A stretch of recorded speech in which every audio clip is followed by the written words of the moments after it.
माझे नाव अनिल भिल। मी माझ्या मामाच्या पोरगीला साई श्रद्धा हॉस्पिटलमध्ये आणलं होतं आणि डॉक्टरांनी सोनोग्राफी काढायला लावली। तर आम्ही सोनोग्राफी काढून डॉक्टरांकडे परत आलो। ते डॉक्टरांनी ते रिपोर्ट बघितलं। ते रिपोर्ट बघितल्यानंतर 3.5 mm चा खडा होता आणि डॉक्टरांनी 1 महिन्याच्या आयुर्वेदिक औषध दिली। ते औषध घेतल्यानंतर 1 महिन्याचा कोर्स पूर्ण झाला आणि परत आम्ही डॉक्टरांकडे आलो। परत डॉक्टरांनी सांगितलं सोनोग्राफी काढून आणा। आम्ही सोनोग्राफी काढल्यानंतर परत इथं साई श्रद्धा हॉस्पिटलला आलो।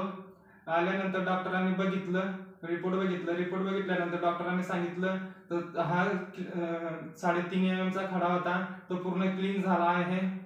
आणि अशोक सामळे डॉक्टर, कारेगाव येथे, तालुका शिरूर, जिल्हा पुणे, डॉक्टरांचे खूप खूप आभारी आहोत।